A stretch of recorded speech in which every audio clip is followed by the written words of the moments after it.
Programme हालात हाजरा देखने वालों की खिदमत में मोहब्बत भरा आदाब। नाज़रीन, शहबाज शरीफ साहब चंद दिन हो गए यहाँ पे बैठे हुए हैं इंग्लैंड में, और आज जो इतला मिली है कि उनकी तबीयत ख़राब हो गई है। राना सनाउल्लाह की पाकिस्तान में तबीयत ख़राब हो गई है। जरदारी पहले बीमार था, अब इन सब की दोबारा जो तबीयत है वो ख़राब होना शुरू हो गई है। ये भी इतला मिली है कि नवाज शरीफ साहब उनकी खबर लेने जाएंगे, और पहले वो शहबाज शरीफ उनकी खबर लेने आया था, अब नवाज शरीफ शहबाज शरीफ की खबर लेंगे। और राना सनाउल्लाह का इलाज हो सकता है 1-2 दिन में बताया जाए कि इसका इलाज भी किसी दूसरे मुल्क में होगा। पाकिस्तान में बड़ा मुश्किल है इसका इलाज। वैसे तो वो लाइलाज है, मगर फिर भी जने कोशिश कर लेनी चाहिए, किसी दूसरे मुल्क में ट्राई कर ले। जिस तरह अभी यहाँ इंग्लैंड में अदालत ने शहबाज शरीफ का इलाज किया है, और वो जब तक ये पैसे नहीं देगा वो पाकिस्तान में नहीं जाएगा। मेरा ख्याल वो देने पड़ेंगे जितनी जल्दी हो सके, क्योंकि यहाँ के जो कवानीन है इंग्लैंड के आपके इलम में है। खैर, वज़ीर आज़म ये पहले है जो इस वक्त गवर्नमेंट में है, और किसी दूसरे मुल्क में उनको जो हर्जाना देना पड़ रहा है।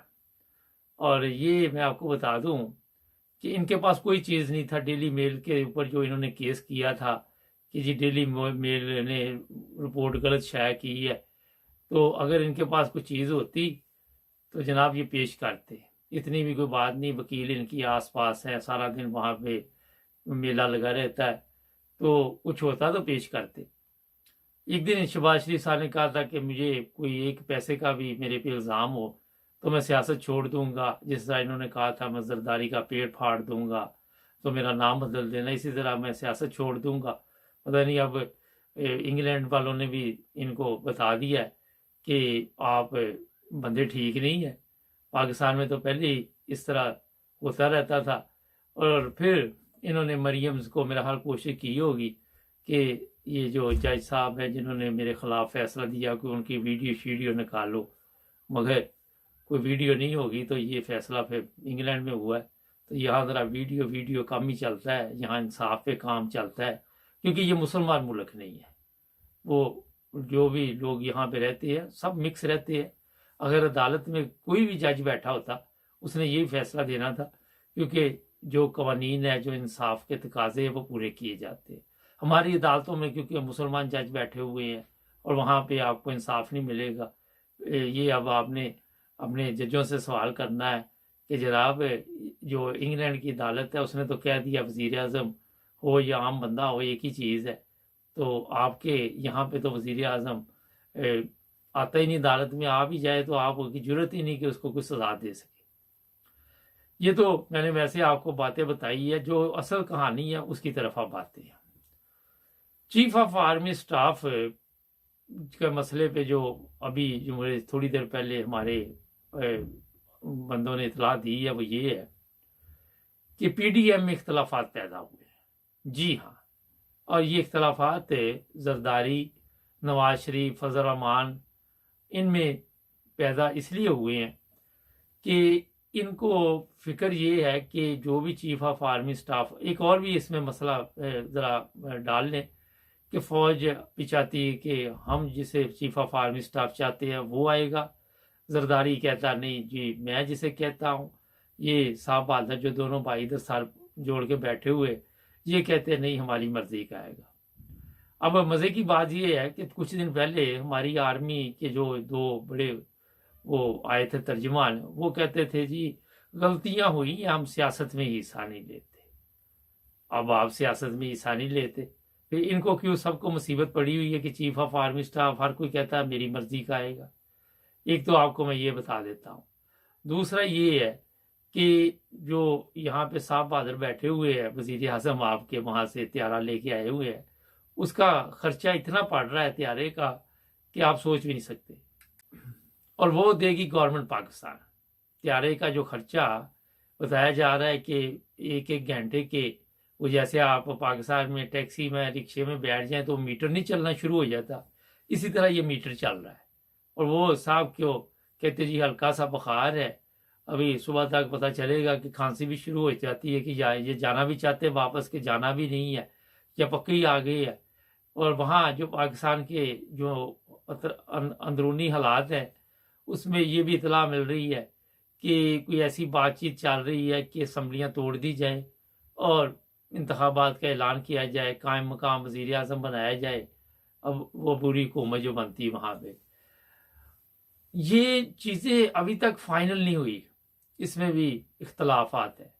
हो सकता है कि इस गवर्नमेंट को जो मौजूदा है उसको कुछ इस तरह के पैगाम मिल गए हो कि जनाब आपकी छुट्टी होने वाली है, तो अब आप सब बीमार हो जाएं एक एक करके।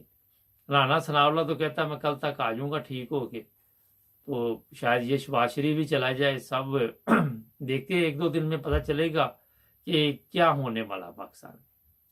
मगर जहां तक चीफ ऑफ आर्मी स्टाफ का मसला है, अभी वहीं का वही जो अभी तक फैसला नहीं कर पाई है।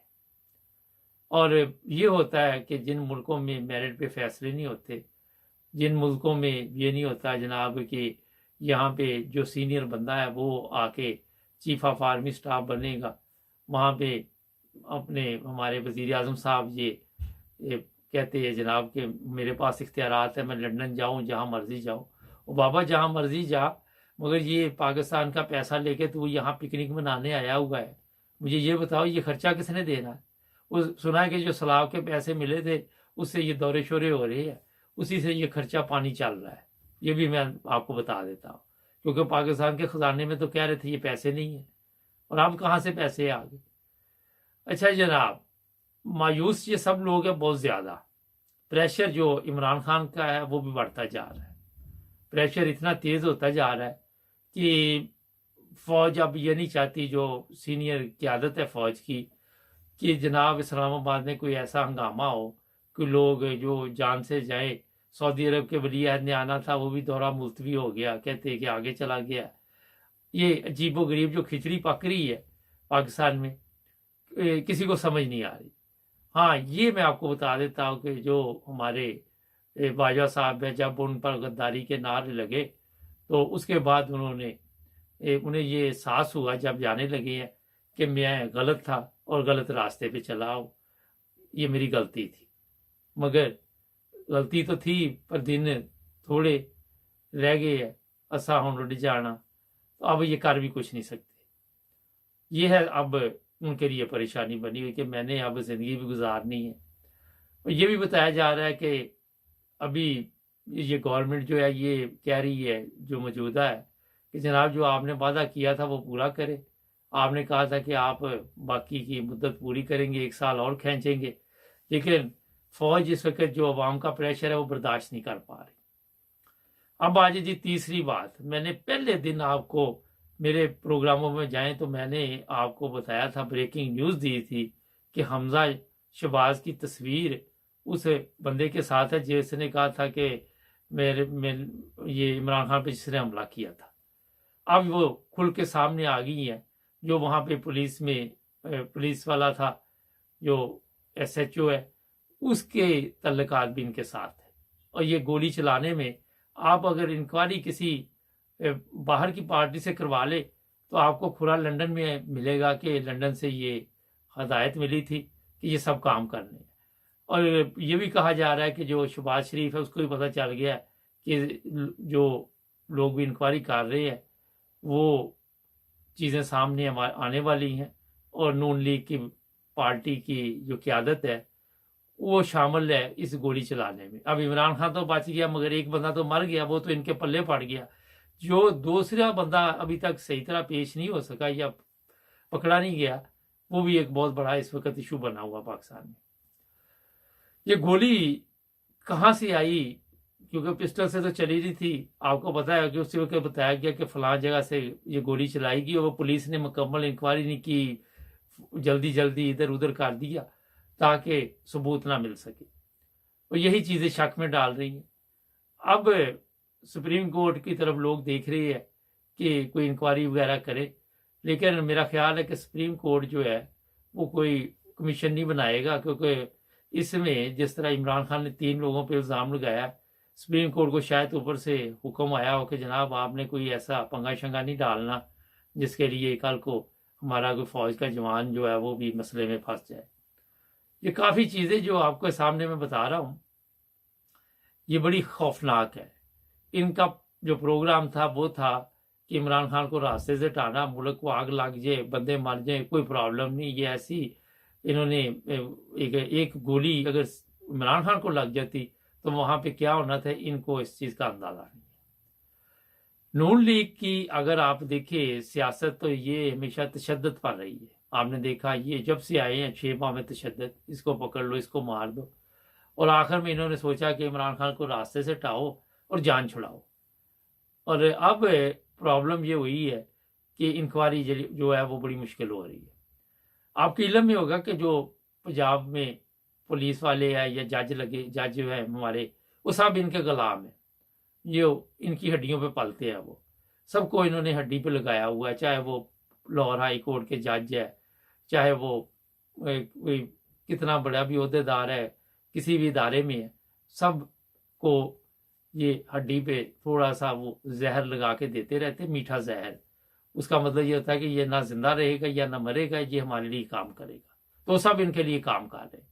इसीलिए तो ये धमकियां लगा रहे थे आके कि जनाब परवेज लाई करवा के दिखाए हाँ हमें FIR।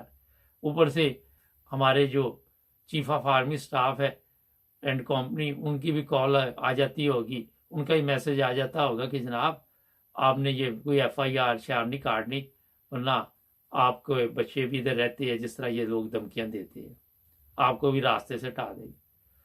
तो ये हालात इस वक्त पाकिस्तान में खौफनाक है। और अब दुआ करें कि 2 तो अभी बीमार हुए, तो ये 2 ठीक होते होते कोई 2-4 और ना बीमार हो जाए।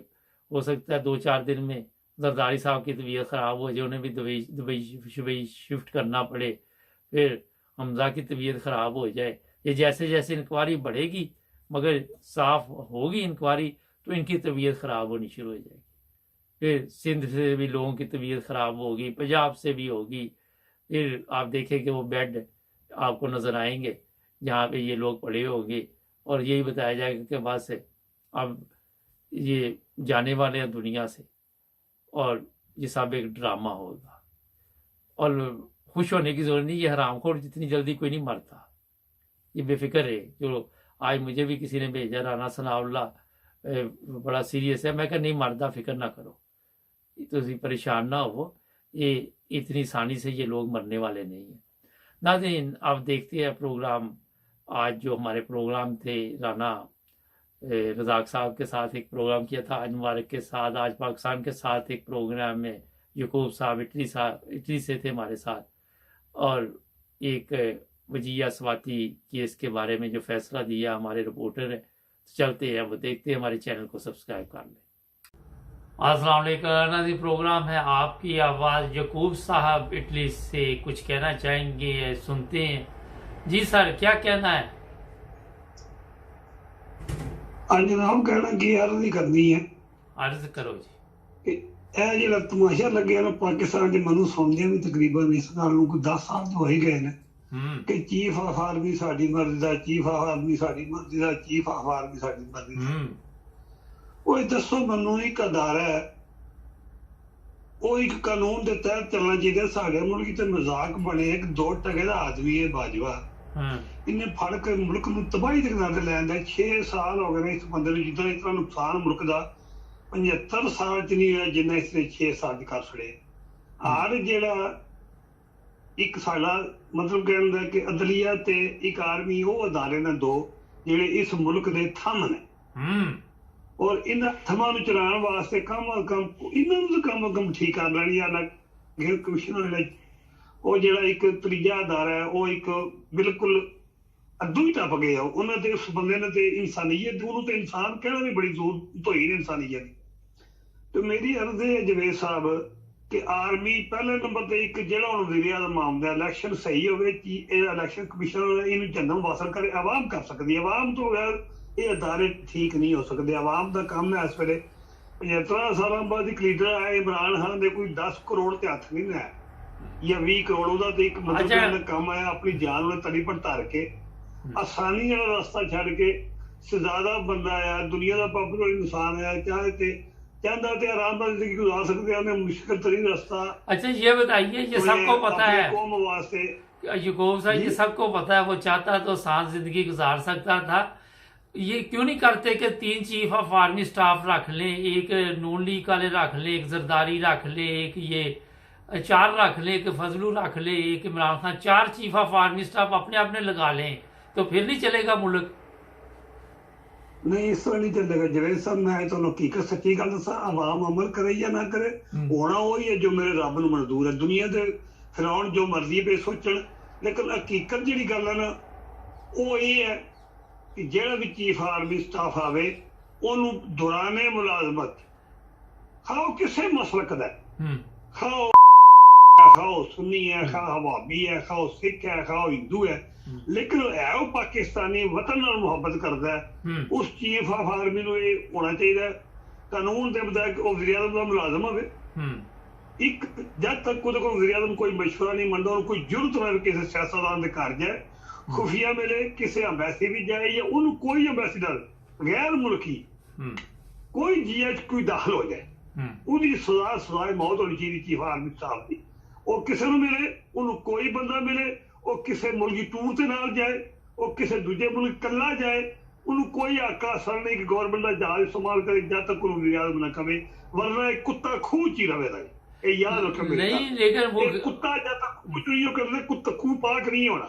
अच्छा ये बताइए कि वो तो खुद अमेरिका जाते हैं मिलने के लिए, तो आप कहते हैं कि उसको मिलने ना आए, अमेरिका में जाके वो जब तक नहीं मैं मिले। यही अर्ज करना कि जवेद साहब मैं गल गलत की तो कहो यकूब तेन गल करना कसम नहीं है, तेन पता नहीं गल करना मैं सही की गलत पर दसूंगा, मेरी गल जवाब दे। लेकिन सर गुजारिश ये कि चीफ ऑफ आर्मी स्टाफ तो हमारा होता ही नहीं है पाकिस्तान का, वो तो होता ही किसी और मुल्क का है। तो जब तक अपने मैं वही गल करना पे, मैं जवेद साहब होने की गल पे करना भी ये गल नूं खत्म करना है या नहीं है करना, कुत्ता खूह चुकना है, कुत्ता खूह च ही रहना है। यहाँ पे शहबाज शरीफ साहब आए हुए हैं और एयरपोर्ट पे प्लेन खड़ा है जिसका मुझे पता चला कि 1 घंटे का पता नहीं 1000 पाउंड पड़ रहा है, और इधर वो पिकनिक मना रहे हैं फैमिली के साथ, चीफ ऑफ आर्मी स्टाफ के, पता नहीं चलेंगे वापस के नहीं। वो तो अपने इस तरह जहाज लेके फिर रहे जैसे उनके बाप के प्लेन है, जहाँ मर्जी चले जाते हैं, और फैसले यहाँ इंग्लैंड में हो रहे चीफ ऑफ आर्मी स्टाफ के।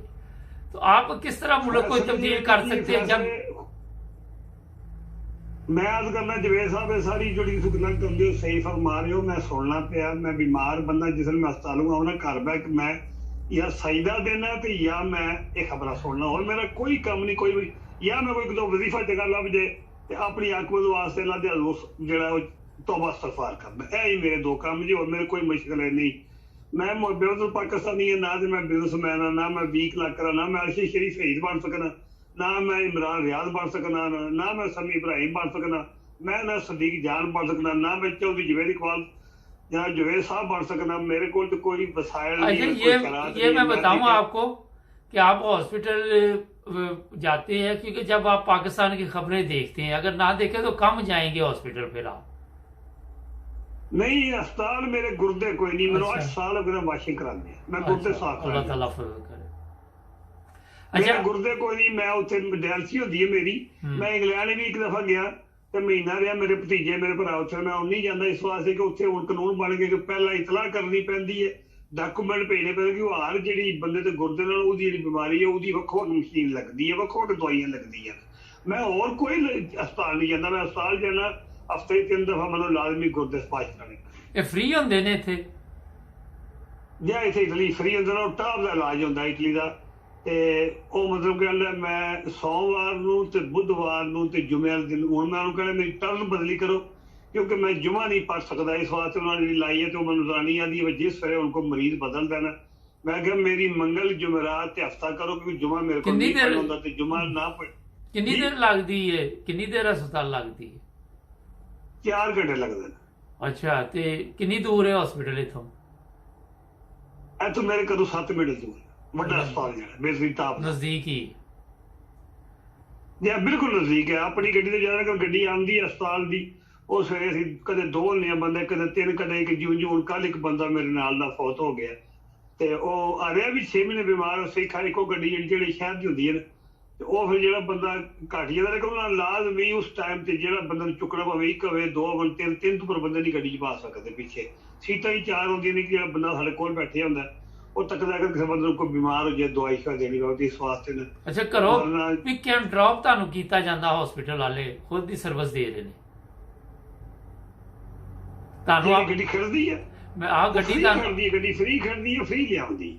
ਅੱਛਾ, ਇਹ ਸਹੂਲਤ ਪਾਕਿਸਤਾਨ 'ਚ ਕਿਉਂ ਨਹੀਂ ਹੈਗੀ? ਇਹ ਗੱਡੀ 7 ਵਜੇ ਸਵੇਰੇ ਜੀ, ਇਹ ਸਹੂਲਤ ਪਾਕਿਸਤਾਨ 'ਚ ਕਿਉਂ ਨਹੀਂ ਹੈਗੀ? ਉਹ ਅੱਲਾ ਨੇ ਪਾਕਿਸਤਾਨ ਦੀ ਕਿਹੜੀ ਗੱਲ ਕਰਦੇ ਹੋ? ਪਾਕਿਸਤਾਨ ਦਾ ਤਾਂ ਯਕੀਨ ਕਰੋ, ਸਾਡੇ ਅਗਰ ਉੱਥੇ ਸਾਡਾ ਵਤਨ ਨਾ ਹੋਵੇ, ਸਾਨੂੰ ਮੁਹੱਬਤ ਨਾ ਹੋਵੇ, ਸਾਡੇ ਮਾਂ-ਬਾਪ ਸਾਡੀਆਂ 7 ਨਸਲਾਂ ਦੀਆਂ ਉੱਥੇ ਕਬਰਾਂ ਨਾ ਹੋਣ, ਤੇ ਯਕੀਨ ਕਰੋ ਅਸੀਂ ਆਖੀਏ ਇੱਥੇ ਹੀ ਮਰ ਗਈ, ਇੱਥੇ ਹੀ ਦਬ ਸੜੋ। ਅਸੀਂ ਆਨੇ ਆ ਕਿ ਸਾਡਾ ਈਮਾਨ ਹੈ ਇਹ ਜਵੇਦ ਸਾਹਿਬ ਕਿ ਹਰ ਮੁਸਲਮਾਨ ਕਬਰਸਤਾਨ ਵਿੱਚ ਸੈਂਕੜੇ ਹਾਫਿਜ਼ ਕੁਰਾਨ ਦਫਨ ਹੁੰਦੇ ਨੇ ਔਰ ਸੈਂਕੜੇ ਨੇਕ ਬੰਦੇ ਔਰ ਕੋਈ ਨਾ ਕੋਈ ਸੈਯਦ ਅਲ ਰਸੂਲ ਦਫਨ ਹੁੰਦਾ। ਇਸ ਵਾਸਤੇ ਸਾਡੇ ਕਬਰਸਤਾਨ ਵਿੱਚ ਵੀ ਅਗਰ ਤੁਹਾਡੀ ਔਲਾਦ ਨਹੀਂ ਹੁੰਦੀ, ਨਸਲ ਨਹੀਂ ਚੱਲਦੀ, ਤੇ ਜਿਹੜੇ ਬੰਦੇ ਸੁਬਹ ਦੀ ਨਮਾਜ਼ ਪੜ੍ਹ ਕੇ ਕਬਰਸਤਾਨ 'ਚ ਆਪਣਿਆਂ ਔਲਾਦ ਵਾਸਤੇ ਜਾਂ ਬਜ਼ੁਰਗਾਂ ਵਾਸਤੇ ਜਾਂ ਭੈਣਾਂ ਭਰਾਵਾਂ ਦੁਆ ਕਰਨਾ ਆਉਂਦੇ ਨੇ, ਉਹਦੇ 'ਚ ਉਹ ਸਾਰੇ ਮੂਮਨਾਂ ਵਾਸਤੇ ਕਰ ਸਕਦੇ। ਅਗਰ ਇੱਥੇ ਜੇ ਫੌਜ ਇਟਲੀ 'ਚ ਹੋ ਜਾਏ ਤੇ ਫਿਰ ਕੀ ਕਰਦੇ ਪਾਕਿਸਤਾਨੀ? ਉਹਨੂੰ ਪਾਕਿਸਤਾਨ ਲੈ ਕੇ ਜਾਂਦੇ? ਸਾਡੀ ਲਾਸ਼ ਪਾਕਿਸਤਾਨ ਨਹੀਂ ਜਾਂਦੀ। ਮੈਂ ਹੁਣ ਨਸੀਹਤ ਕੀਤੀ ਹੈ, ਮੈਂ ਕੁਝ ਵੀ ਕਿਹਾ, ਮੇਰੇ ਬੱਚੇ ਇੱਥੇ ਨੇ, ਮੇਰੀ ਔਲਾਦ ਇੱਥੇ ਹੈ, ਮਾਸ਼ਾਅੱਲਾ ਕਮਾਉਂਦੇ ਨੇ, 7-8 ਹਜ਼ਾਰ ਯੂਰੋ ਖਰਚਾ ਕਰਨਗੇ। ਅੱਗੇ ਤੇ ਫਲਾਈਟ ਫਰੀ ਹੈ PIA, ਚੌਧਰੀ ਸ਼ੁਜਾਤ ਹੁਸੈਨ ਨੇ ਕੀਤੀ, ਲੇਕਿਨ ਹੁਣ ਜਦ PIA ਖਤਮ ਹੈ ਕਿਉਂਕਿ ਜਦੋਂ ਦੌਰ ਇਸ ਵੇਲੇ ਪਾਕਿਸਤਾਨ ਤੇ ਯਜ਼ੀਦ ਦਾ ਤੇ ਹਿੰਦੂਆਂ ਦਾ ਦੌਰ ਹੈ। ਤੁਸੀਂ ਇਹ ਜਿਹੜਾ ਜਨਾਬ ਅਲੀ ਇਹ ਬਿਲਾਵਲ ਹੈ ਖੁਸਰੂ, ਕੋਈ ਜ਼ਰੂਰੀ ਨਹੀਂ ਕਿ ਅੱਗੇ ਮਾਂ ਸੁਣਾ ਹੋਵੇ, ਆਦਤਾਂ ਭੈੜੀਆਂ ਹੋਣ। ਇਹਦਾ ਵੀ ਖਾਨਦਾਨ, ਇਹਦਾ ਨਾਨਾ ਜਿਹੜਾ ਹੈ ਭੁੱਟੋ, ਉਹਦਾ ਨਾਂ ਵੀ ਹਿੰਦੂ ਵਾਲਾ ਹੈ, ਉਹਦੀ ਮਾਂ ਵੀ ਹਿੰਦੂ ਹੈ। ਅਗਰ ਪਾਕਿਸਤਾਨ ਨਾ ਬਣਦਾ ਤੇ ਸਾਰੇ ਸ਼ਾਹ ਨੂੰ ਆਦਾ ਹੈ ਹਿੰਦੂ ਹੈ।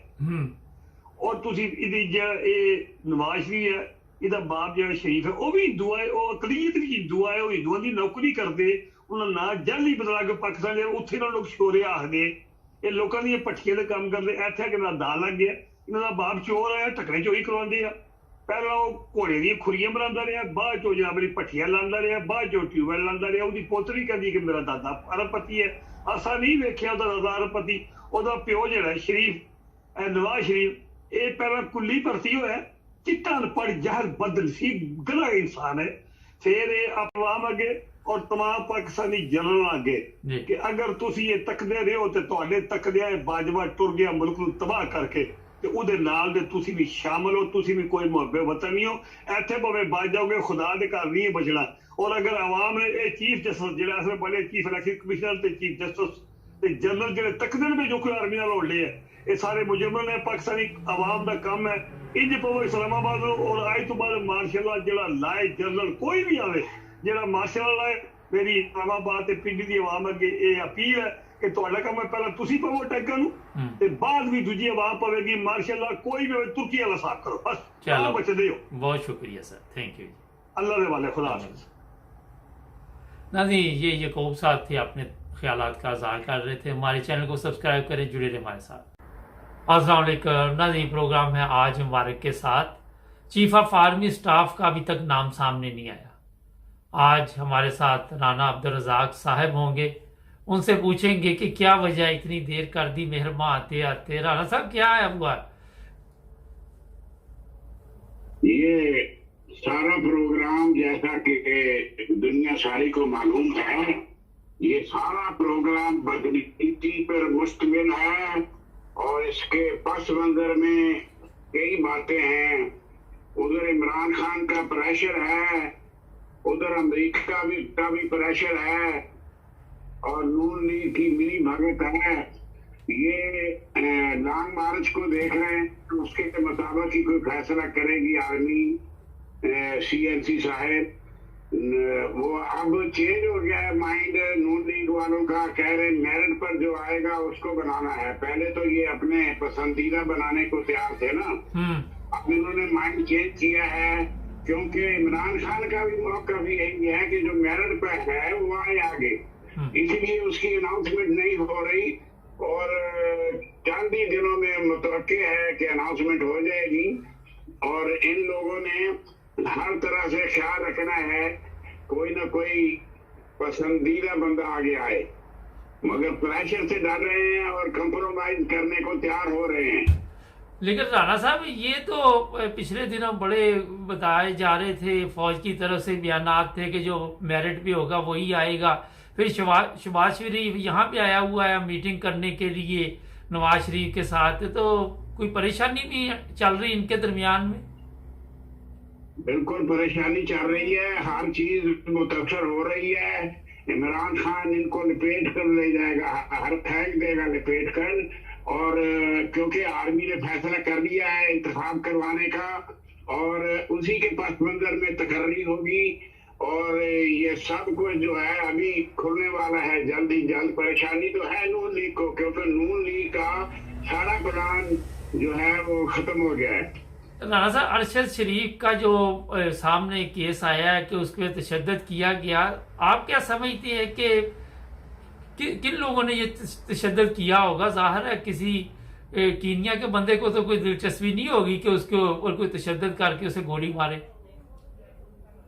तशद्दुद करवाया गया है वो उन लोगों ने किया है जिन्होंने खवाती पर जुल्म किया है, शहबाज गिल पर जुल्म किया है, उन्हीं ने ये किया है। अब तो निशान वाज़ेह हो गए हैं, अब तो सबूत भी मिल रहे हैं, सारा कुछ ये इतराफ करेंगे।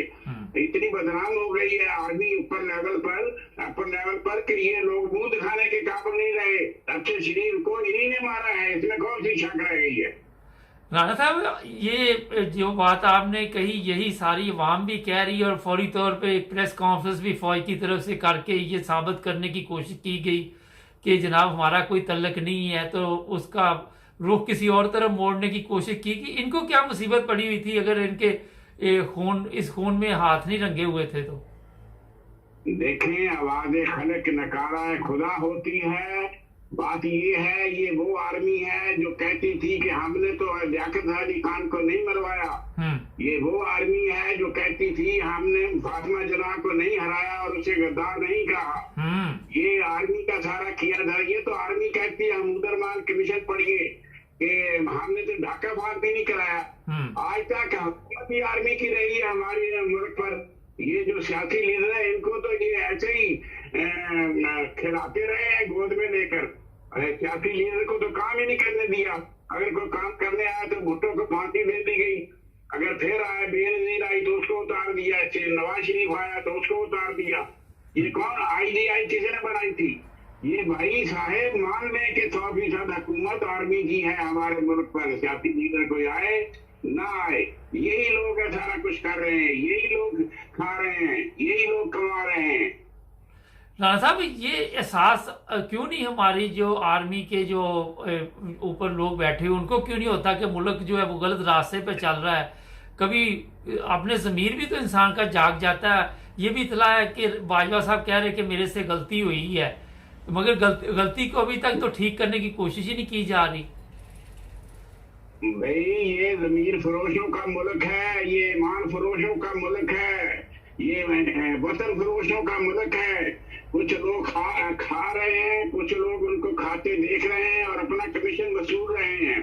ये सारी आसाइशें जो मिल रही हैं रिटायर अफसरान को, रिटायर वज़रा को, रिटायर सेशन जजों को, रिटायर वज़राए आज़म को, ये सारी खत्म हो जाएंगी जब तक खत्म होगा। आर्मी के साथ कोई तसादम करने को तैयार नहीं, क्योंकि ये किडनैप हो जाएंगे, ये नामालूम हो जाएंगे, यहाँ से ये गायब हो जाएंगे। इनको पता नहीं अपनी औकात का। आर्मी के सामने, जंगल के शेर के सामने कौन करता है? राणा साहब, डिप्लोमेट पासवर्ड जारी किया गया नवाज शरीफ को, कोई अदालत पूछने वाली नहीं, कोई इस वक्त आईनी इदारा जो रोजाना आके वहां पे हमें भाषण देते हैं कि हम आइन के मुताबिक चल रहे हैं, किधर क्या वो आइन? कोई अदालत नहीं है, कोई कानून नहीं है। पाकिस्तान में जंगल का कानून है, हमारा तजर्बा है, वहाँ कोई कानून नहीं है। नहीं तो ये सफारती पासवर्ड नवाज शरीफ को किस चक्कर में जारी किया गया? कुछ भी कहा जाए, ये अब्बा जी भी कह सकते हैं, अपनी वल्दियत चेंज कर सकते हैं। अगर नवाज शरीफ अमेरिका कहेगा तो नवाज शरीफ तो सारे वालिद वल्दियत के खाने में रखो तो ये रखेंगे। ये लोग बेज़मीर जो हो गए। जब इंसान बेहया बाश चे हर चे खाही बकुन, जब बंदा बेहया हो जाए तो जो नाचे नंगा नाचे ना नाचे उसकी मर्जी है। अब तो यही हो रहा है हमारे मुल्क में। नवाज शरीफ को जो मर्जी पासपोर्ट दे रहे हैं उसको अब्बा जी भी कह सकते हैं ये लोग। अब तो बात ही खत्म हो गई है ज़मीर की। हमारे यहाँ कोई कानून नहीं चलता, ना इस्लामी चलता है, ना अदले फरूकी वहाँ है, ना अदले जहांगीरी वहाँ है। वहाँ सिर्फ यही है कि खाओ पियो लुटो ते फुटो। राणा साहब, लुटो ते फुटो, ये सुप्रीम कोर्ट क्या कर रहा है इस वक्त? कोई ऐसा बयान सुप्रीम कोर्ट की तरफ से नहीं आ रहा कि जनाब ये पाकिस्तान में जिस तरह स्वाति के साथ जुल्म हुआ, गिल के साथ जुल्म हुआ, अरशद शरीफ की वालदा ने दरख्वास्त दी, और ये आप समझते हैं कि ये जो कमीशन बना रहे हैं ये कोई रिपोर्ट लेके उनको देंगे, कोई ऐसी चीज सामने लाएंगे? बिल्कुल नहीं, ये गोल मोल कर देंगे। इनको शर्म नहीं आती, इन लोगों को दुनिया में बदनाम हो गए हैं ये लोग, सारी दुनिया में ये अदालती निजाम भी बदनाम हो गया है, इंतजामिया भी बदनाम हो गई है, और जमहूरियत भी बदनाम हो गई है, आर्मी भी बदनाम हो गई है। राणा साहब, हर जानने का वो जो उसको पड़ा है शहबाज शरीफ को, अदालत ने कहा कि यहाँ तो सब बराबर है, आप वजीर आजम है या वजीर आजम नहीं है, तो इससे हमारी अदालतों को क्या मैसेज आता है? हमारी अदालतों को मैसेज तो जाता है, मगर उनका जमीर कहाँ है? जमीर ही नहीं है तो फिर उनको कैसे समझ आएगी? बात ये है कि ये अंग्रेजों के सब चीजों की कॉपी तो करते हैं, और इसमें कॉपी नहीं करते, अदल में कॉपी नहीं करते, कानून में कॉपी नहीं करते अंग्रेज की, बाकी चीजों में करते हैं, माल दौलत में और बाकी शराब में और जना में कॉपी करते हैं। ये कौम ऐसी हो गई है कि अच्छाई की कॉपी नहीं करनी, बुराई की कॉपी करनी है।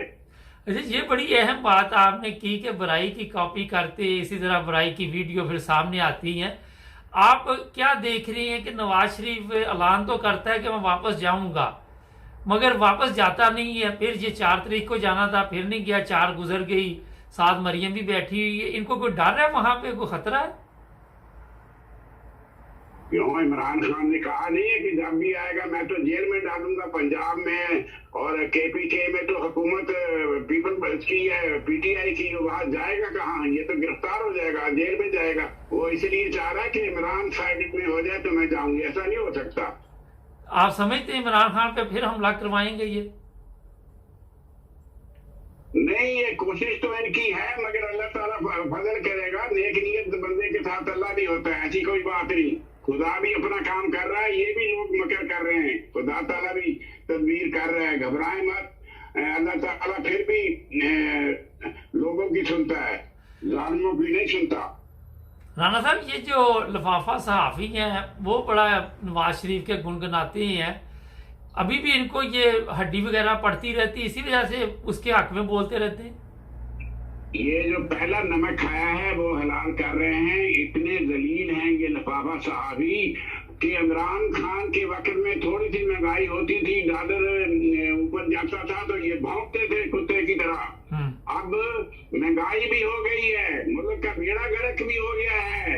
अब नवाज शरीफ पर कल जो जुर्माना हुआ है यूके में, उसके बारे में कोई नहीं भौंक रहा, कोई कालम नहीं लिख रहा, कोई कुछ नहीं लिख रहा, क्योंकि ये पालतू कुत्ते हैं उसके। अच्छा, ये बड़ी अहम बात की कि आप कोई बात महंगाई पे नहीं हो रही, और आप क्या समझते हैं कि सहाफत के पेशे को बदनाम कर रहे हैं? सहाफत, इनको जो काम भी मिला है उसको इन्होंने बदनाम किया है। इनको जो पाकिस्तानी कौम को जो ओहदा भी मिला है ना, उसी को तज़लील, उसकी तज़लील इन्होंने की है, क्योंकि ये बेज़मीर लोग हैं और ये बस अपना पेट भरते हैं। इनको पेट से गर्ज है, इज्जत से कोई गर्ज नहीं है। चले, बहुत शुक्रिया राणा साहब का। नाज़रीन, राणा अब्दुल रज़ाक साहब ने बता दिया कि ये जो अच्छा जनाब, बात ये है कि इंग्लैंड में रहते हैं, इंग्लैंड में देखते हैं कि ज़िंदगी कैसे है, मगर ये सीखते नहीं हैं। आप देखें कि माहौल का बड़ा फ़र्क हो जाता है, मगर जहाँ ज़मीर मर जाते हैं वहाँ फ़र्क कुछ नहीं पड़ता। यहाँ के हालात देखते हैं, यहाँ की ज़िंदगी देखते हैं, वहाँ फिर जाते हैं पाकिस्तान में तो वही लानती काम शुरू कर देते हैं। हमारे चैनल को सब्सक्राइब कर जुड़े रहे। अस्सलाम वालेकुम नाज़रीन, प्रोग्राम आज पाकिस्तान के साथ वजीह स्वाति केस आपके इल्म में होगा। बड़ा अहम केस था, 9 टीवी इंटरनेशनल ने भी इस पर काफ़ी प्रोग्राम किए। आज उसका फैसला सुनाया गया है। चलेंगे पाकिस्तान, हमारे ब्यूरो चीफ हैं, वहां पे पूछेंगे कि क्या अदालत ने फैसला सुनाया। अस्सलाम वालेकुम सर। जी वालेकुम अस्सलाम। हाँ जी, क्या फैसला आया सर आज? जी ये एक अमेरिकी निज़ार खातून वजीर स्वाति का मर्डर का मसला था, जिसमें अफसर मजोका जो असिस्टेंट सेशन जज है उन्होंने फैसला सुनाया, जिसमें रिजवान हबीब जो है उनको कत्ल अपना जुर्म जो है उसमें सजाए मौत और 5 लाख रुपए जुर्माना की सजा सुनाई गई। उनको मुल्ज़म को अगवा के जो उसने पहले अगवा किया था उसके बाद उनका मर्डर किया था, तो अगवा के जुर्म में 10 साल की कैद और 1 लाख रुपए जुर्माना, जबकि 201 जुर्म के तहत 7 साल कैद और 1 लाख रुपए जुर्माना की सजा सुनाई है। इसके अलावा जो दूसरे थे इनके साथ मुल्ज़म हुर्रियतुल्लाह जो जिसने इसके साथ मुआवनत की थी, उनको ये दफा 201 जुर्म के तहत 7 साल कैद और 2 लाख रुपए जुर्माने की सजा सुनाई गई है। इसी तरह मुल्ज़म सुल्तान अहमद को दफा 201 जुर्म 7 साल कैद और 2 लाख रुपए जुर्माने की सजा सुनाई गई। रावलपिंडी पुलिस ने मुल्ज़मान को गिरफ्तार करके बहुत ठोस तरीके से बड़े मुनासिब और एक जबरदस्त तफ्तीश करके चलान जो है अदालत में पेश किया था और पीछे इसकी बड़ी अच्छी पैरवी की जाती रही है। तो जिसके बाद मुअज़्ज़ज़ अदालत ने मुल्ज़मान को करार वाक़ई सजा दी है और जिसके बाद जो CCPO थे, अपना CPO है शहजाद नदीम बुखारी साहब, इन्वेस्टिगेशन के और लीगल टीमों को बड़ी मुबारकबाद पेश की है कि आपने एक बहुत संगीन मुकदमा में मुलव्वस मुल्ज़मान को सजाएं कानून के मुताबिक दिलवाई है और इसके मुताबिक उनको शाबाश दी गई है। जी सर, ये भी पता चला कि वहां पे बकायदा तौर पर अमेरिकन जो सफारत खाना उसके लोग भी अदालत में मौजूद थे। हाँ जी, अमेरिकी नज़ात होने की वजह से वहां पर 2 जो कौंसल के अफराद थे जो अमेरिकी थे वो भी वहां मौजूद थे, क्योंकि इसका तल्लक बेसिकली USA के साथ साथ, तो इस हवाले से जो कौंसल के अफराद है वो वहां पर फैसले के वक्त मौजूद थे। अच्छा सर, ये जो केस है इस बंदे पे एक और भी केस था, वो डॉक्टर मेहदी का जो चनाब नगर रबुआ में कत्ल हुआ था, उसकी भी कोई इंक्वायरी हो रही थी, उसके बारे में भी कुछ आगे बात चली या वो वहीं का वहीं रुक गया? नहीं, वो वहीं पर रुक गया था, उसके आगे कोई कार्रवाई प्रोसीड नहीं हुई थी, क्योंकि अगर उसकी भी कार्रवाई वहां पे प्रोसीड की होती तो उसके मुताबिक भी फैसला सजा जो बनती थी वो बन जाती थी, लेकिन उसका इस केस के साथ मतलब कोई ट्रायल के तौर पर नहीं पेश किया गया। बस ये वजीर स्वाति का जो मामला था उसमें ये इन अफराद को सजा दी गई। सर ये बताइए कि ये भी फर्क पड़ा है कि अमेरिकन एम्बेसी इसमें मुलव्वस थी, जिसकी वजह से ये अच्छी तरह केस की पैरवी भी उन्होंने की, तो अच्छी तरह अदालत ने ये केस सुना। ये भी फर्क पड़ता है, अगर कोई गैर मुल्की नेशनल हो तो पाकिस्तानी नेशनल फर्क पड़ता है वहां पे? जी बिल्कुल फर्क पड़ता है। ये जो यूरोपीय अफराद होते हैं जैसे कनाडा, अमेरिका, बरतानिया, तो इनके जो एम्बेसडर्स होते हैं, ये जो कौंसल खाने के लोग हैं, ये अपनी जो नेशनलिटी होल्डर है उसको बड़ा तावन करते हैं, तो इस वजह से काफी फर्क पड़ा है। उसके बाद ये केस काफी हाईलाइट हुआ, टीवी पे मीडिया पे भी आता रहा है, इसकी तफ्तीश होती रही है। तो सारे अवामल जो थे वो इस चलान बनाकर, पुलिस ने बड़ी कोशिश की और बड़े मौसर तरीके से तफ्तीश की और चलान बनाकर एक टाइम पर पेश किया गया, तो जिसकी वजह से ये फैसला सामने आ गया। तो ये सारे मुहरकात जो है बिल्कुल इसके अंदर बहुत फर्क पड़ता है कि अगर पीछे आपकी पैरवी करने वाले जो है वो कौंसल के अफराद होते हैं तो वो पीछे से परस्यू कर रहे होते हैं, जिसके मुताबिक वकला को भी पता होता है, पुलिस को भी पता होता है कि ये टीम पीछे से एक परस्यू कर रही है, इस केस की पैरवी कर रही है। तो इन सारे मामले के बाद जो है वो नतीजा आपके सामने आ गया। बहुत शुक्रिया सर आपका।